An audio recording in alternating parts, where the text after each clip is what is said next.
मला माहीत नाही, कदाचित काकींना इतिहास माहिती नसावा, ती त्यांची चूक आहे असं मी म्हणणार नाही.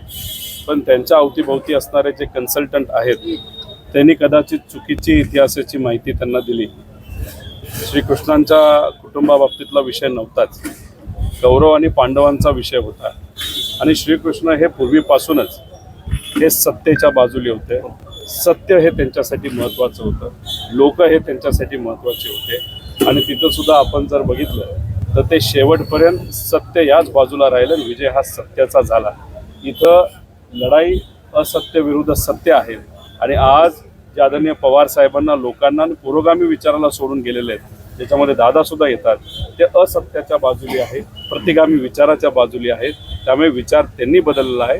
त्यांची चूक नसावी, कन्सल्टंटनी चुकीची माहिती दिल्यामुळे कदाचित ते चुकीचा इतिहास त्यांनी सांगितला असावा. धन्यवाद.